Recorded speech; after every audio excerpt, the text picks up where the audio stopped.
Warmachine board, battle report. Cygnar versus Retribution. Okay, today I'm playing Haley 2, and she's got a Scyrah attached. Her battle group is Thorn and the Stormwall with the lightning pods. We've got the Junior Warcaster. We've got a full unit of Stormblades with the UA and 3 weapon attachments. We've got the Gun Mages with the UA and the Black 13th. And that's my 50 points. So this is my list. Here's Issyria and Phoenix again in a battle group, a little Arcanist and a Sniper next to them. Then there are my Dawnguard Sentinels again with a full unit with UA, and the Houseguard Riflemen full with UA, Thane in between, and the Houseguard Halberdiers, a little bit more painted than last time, with the UA and with the Soulless Escort in them. And here are the Mage Hunter Strike Force, and they're still missing the UA, but I will put it there in a second. And that's my 50 points. Okay, here we are setting up as usual. Hello. Hi, how you doing? Fine. Good. Thank you. As I was on the day we were gaming, by the way. Yes, yeah, it was a good game, a lot of fun. I took, so you got your, the same list that we've already seen, you got your Issyria list. Infantry spam. Exactly. With one heavy jack, and for the sake of variety, I brought my secondary list, which is a Haley 2 list with a Stormwall and Thorn in the battle group, and then lots of shooting, so Gun Mages and Black 13th and Storm Blades with the UA and the Gunners, because Haley's quite a nice caster for supporting shooting, so that's why they're there. And so I am trying to concentrate on my Striker 2 list, but we've already got 3 bat reps with that matchup, so I thought we'd bring Haley 2 this time. Yeah, it was great for a change, as you said, and I was also quite afraid of the Colossal, as you are usually, I guess. Yeah. If there is a Colossal on the game. And let's see, I deployed to my left so that so that you deployed on my right, so to speak. That's right. So I won the roll-off, and I decided to go first, as one usually does, and I deliberately put out the dice to make it look like I might spread out evenly across. Yeah. And I definitely deliberately chose the side with less stuff on, so that tower there is, and then the little hut model we're using with trench rules. So I thought it'd be nice for you to have to deal with all of that stuff. And so I set up, put out my dice, spread out, even though I knew I was deciding to do a heavily flanked deployment. Yeah. So I was quite pleased to see that you then set up in the sort of a little bit further away from my army, which hopefully would give me an extra turn to shoot at you. Yeah, that's right. And I think the terrain wasn't as bad as in the last game where it worked so well for you. So that I wasn't too there was no terrain in my way, so to speak. So the way that's right. So I've just moved up my Stormwall, and we've already come to the point where we learn something about the rules. Now, on the card for the Stormwall, it says it has special rules for placing the templates for the metal storm cannons. If you read the rules for attacks, it says that you can only attack models within the arc of the weapon that you're firing with. But it does specifically say that the metal storm template placement is not an attack. Right. And it just says that you need to place it within the line of sight of the model. But it came up as a query as to whether or not I can actually place a template. So as you can see, they're both on the right-hand side of the Stormwall. Because I believed you. Yeah, and I was pretty convinced that's how you could play it. But it turns out that the established and Privateer Press supported way of playing it is that the center point of each template has to be within the arc of the gun that it comes from. So you kind of need to have the Stormwall pointed at wherever it is that you want to shoot. So knowing that now, it wouldn't have affected the game because I would have just turned the Stormwall slightly. Right. So yeah, and the Storm Wall was very effective in this game. I put down a Storm Pod, which allowed the Ryan from the Black 13th to cast her Mage Storm.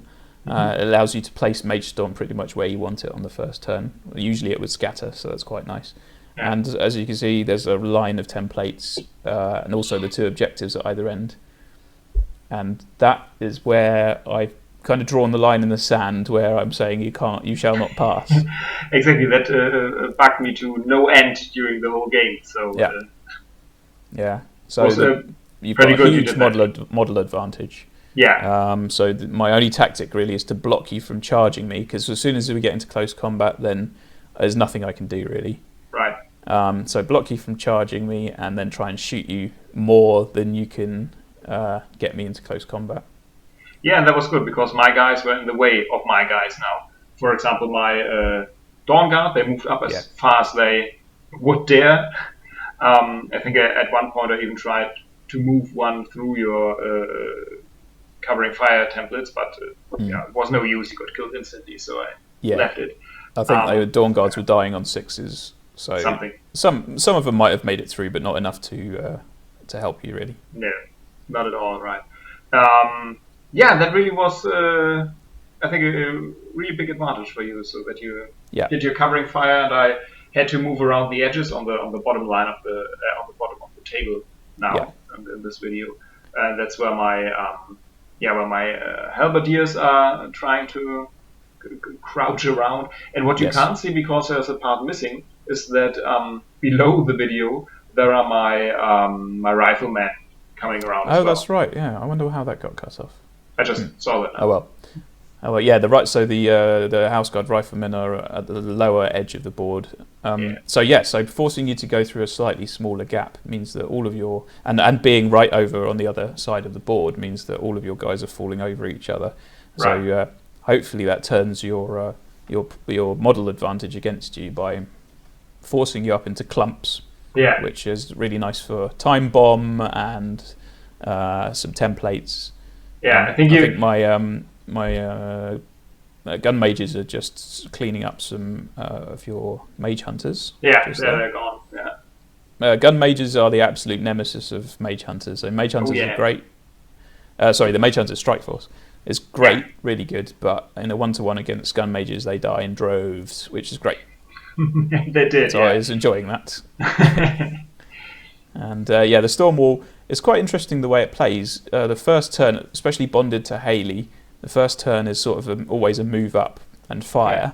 But after that, it kind of acts like a sort of a static gun placement. Right. It doesn't really move that much. I don't want to get it into close combat with your guys, because they'll just murder it. I was wondering.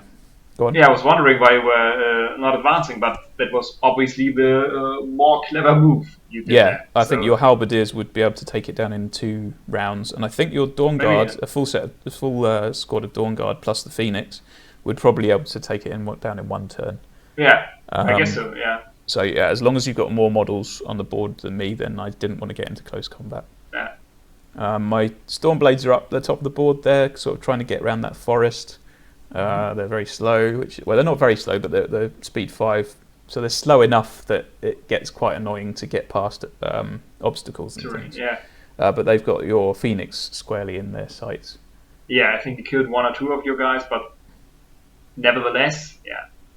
Oh, and you did some excellent indirect fire. So Ryan is doing a Mage Storm, is obviously quite a huge thing. It's really causing you some problems. And they tried to squeeze through the gap there, and he just got killed straight away. Yeah, right. And so it's important for anyone who's playing against the Black 13th to try and kill Ryan first. She's the priority. And what I stupidly did was I put Stormblade right next to her, and your Phoenix was then able to shoot the Stormblade very easily because of his relatively low defense. Right. And then the AoE was then managed to catch Ryan, and I think it took 2 shots for her to die. I think she was burning. You can see that's right. She was on fire. Yeah. You can see the little fire marker right next to the colossal. That's right. That's where Ryan is standing. Yeah, correct. Yeah. So that was a nice little technique, and something I need to watch out for. Is she was stealthed because she was in the forest. Right. Thanks to one of the other models in that unit, but yeah, she was easy pickings because there was a Stormblade just sat next to her. Yeah, and the indirect damage or whatever it's called, the blast damage, is only 7, but that's still, quite good to. They only have armor 11, so it's good enough, really. Yeah, and I didn't manage it, but she's burning, and then we'll see next turn what happens. So your Sentinels are still stuck behind the templates, but your Halberdiers have now managed to engage the Gun Mages. Yeah, right. The Gun Mages aren't really able to do anything against them in close combat. And also Thorn has been engaged, and I think you pretty much crippled his all of his systems. Yeah, I believe so, yeah. And that was pretty good because it was my feet turn, and also they got their +2 movement from the charge spell from Issyria, and also +2 movement from my House Guard Thane. So they had a range, the charge range of, what was it, 13, I believe? Yeah. Yes, it was long. Yeah. Yeah. And So Assyria's feat is fantastic for infantry spam because it gives you an extra dice for each attack. Right. On damage and to hit. Yeah. And so the number of models you've got is proportional to the number of extra attacks you get, or rather the extra dice you get. Right. So it makes sort of relatively low-powered infantry very high-powered for a turn. So for Jax, it would probably be all right as well, as long as you're buying attacks, but that costs focus. Yeah. But for infantry, it's just really good. And she's got such a large control area that you can easily get all of your units in. Yeah, 16 inches. I think the riflemen didn't get in, but they weren't doing much anyway. But the gun mages are actually quite hard to hit. They got defense 15, and so your halberdiers they tar pitted your halberdiers. They kind of you got in there and killed Thorn, but then couldn't really get past the gun mages. Yeah, it took quite a long time. I was hoping to run through and try to hit your storm wall as well, but no way. Yes, that's right. So yeah, I think at this point. This is where you had to go at trampling. Right. Have we already seen that? So no, I've moved Haley up in order to dominate the zone up at the top there, but stupidly the Phoenix is right there. Yeah. And stupidly I left a gap behind one of the Stormblades. Right. And there's actually probably enough space just about to fit a large base in there. Yeah. But I was super anal and picky about it, and I made you. But rightly so. Yeah, well, it would have ended the game, so I thought it's best to do it correctly. And with a trample, you have to choose your direction first. And so we used the laser to choose the direction and put a token there, which you've just done. And then we found that you couldn't actually fit the base in there, in that direction. Right. So the trample was denied, which was a big relief for me. Yeah. I still had the chance to shoot. No, I didn't. No, I just killed a couple of guys then, but it was not nearly as satisfactory as killing. And then because Ryan's dead, there's no Mage Storm, which freed up a bit of space around the edge of the other two templates for your rest of your Sentinels to creep round the sides. Yeah. And try to engage the Storm Wall. Yeah. But unfortunately, moving your Sentinels out of the way means there's now a nice line for the Storm Wall to run over to Issyria. Yeah, and I thought there was enough thingies lying around. That must be terrain or whatever. I don't know what I thought, but I didn't see Issyria just standing around there all by herself. And that was like the stupidest thing I could have done. Yeah, so there's a nice 5-inch wide channel straight from the storm wall to Issyria here. So as soon as I clear away those templates in my maintenance phase, then I can load up the storm wall with 4 focus because he's bonded to Haley. Yeah. He's got extra movement because of the bond. Right. And then he was able to charge with plenty of room to get into base contact with Issyria. Yeah. And I believe I just realized that during your turn, not during mine. For some reason. Yeah. So those 2 templates there give you a false sense of security.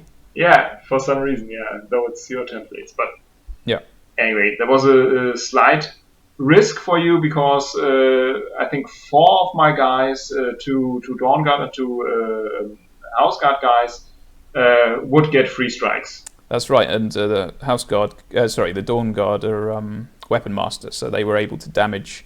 They were easily able to hit because it's so easy to hit the Colossal. And they were able to damage. In fact, I shot one of them with my Journeyman Warcaster, thank you. Because I was a bit scared about that. So I wanted to give my Colossal the best chance to get to you without getting maybe half its systems taken out. Right.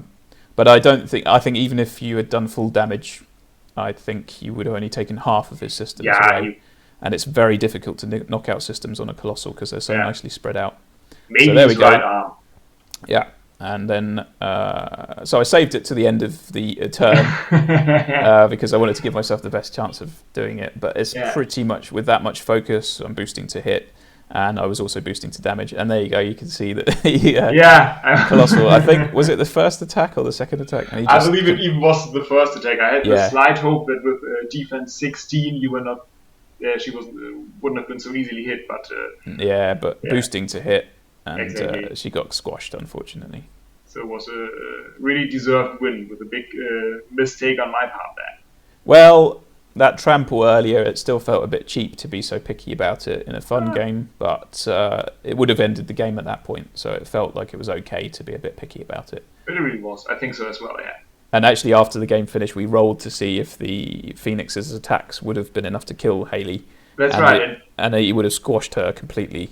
Right. So we both won in the end somehow. Yeah, that's right. So I was quite pleased with the result. I felt like the list is just a control list, 100%.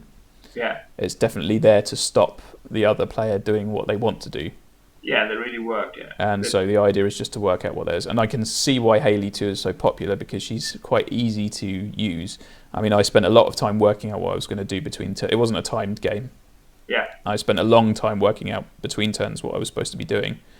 But with a bit of experience, and I think she's just got all the tools to, you have to pick your units to make sure that they're ones that she can buff significantly. Yeah. But especially with the Storm Wall, she makes it very, very good. Really, and it's just very easy to play. Because you always have something you can do. There's never a situation where you're completely out of options. Yeah, that's right. You didn't seem to be at a loss at any time, so... Yeah, so there was always something to do. So I don't think the game went perfectly, because I was so stupid as to leave Hayley within trample of a heavy. Yeah, but... Which happens a lot in our gaming group, and I need to learn how to block that. But yeah, other than that, it was really good fun. It was quite a long game, but I feel like we didn't make too many rules mistakes. No, that's right. And I don't think we missed, we didn't forget many of our own units' abilities either. I think that we didn't. was generally pretty good. Yeah, we're getting better every game, I think so, yeah. You even remember to do your reform with your halberdiers, right. And also the vengeance move with your Dawn Guard. That's right, yeah. So, gonna see how the next game turns out. Yes, yeah. So I'll probably be switching back to Striker 2. But maybe you can swap out your list a little bit to make a bit of variety next time we do a bat rep. Yeah, I will think about that. Maybe a tier list. Let's see. Yeah, I think a serious tier 2 list is pretty good. So yeah. Cool. All right. Well, thanks very much, and thank you as well. I'll see you on the next one. Yeah. Bye. Goodbye.